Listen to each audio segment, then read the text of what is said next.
ایک دفعہ حضرت نبی کریم صلی اللہ علیہ وآلہ وسلم ایک صحرا میں گزر رہے تھے۔ کسی ندا دینے والے نے آپ صلی اللہ علیہ وآلہ وسلم کو یا رسول اللہ کہہ کر پکارا۔ آپ صلی اللہ علیہ وآلہ وسلم آواز کی طرف متوجہ ہوئے، لیکن آپ صلی اللہ علیہ وآلہ وسلم کو سامنے کوئی نظر نہ آیا۔ آپ صلی اللہ علیہ وآلہ وسلم نے دوبارہ غور سے دیکھا تو وہاں ایک ہرنی بندھی ہوئی تھی۔ اس نے عرض کیا، یا رسول اللہ میرے نزدیک تشریف لائیے۔ بس آپ صلی اللہ علیہ وآلہ وسلم اس کے قریب ہوئے اور اس سے پوچھا، تمہاری کیا حاجت ہے؟ اس نے عرض کیا، اس پہاڑ میں میرے 2 چھوٹے چھوٹے نومولود بچے ہیں، بس آپ مجھے آزاد کر دیجئے کہ میں جا کر انہیں دودھ پلا سکوں،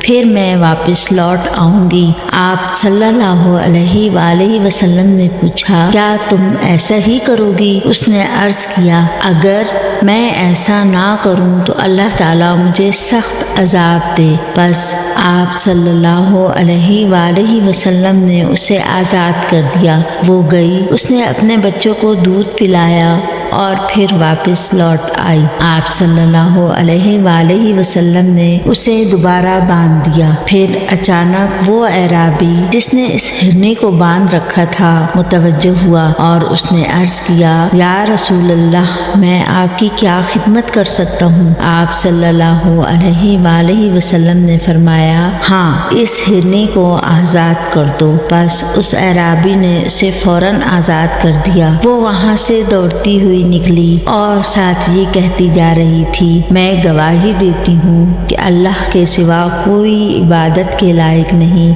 اور آپ صلی اللہ علیہ وآلہ وسلم اللہ تعالیٰ کے رسول ہیں۔ سبحان اللہ۔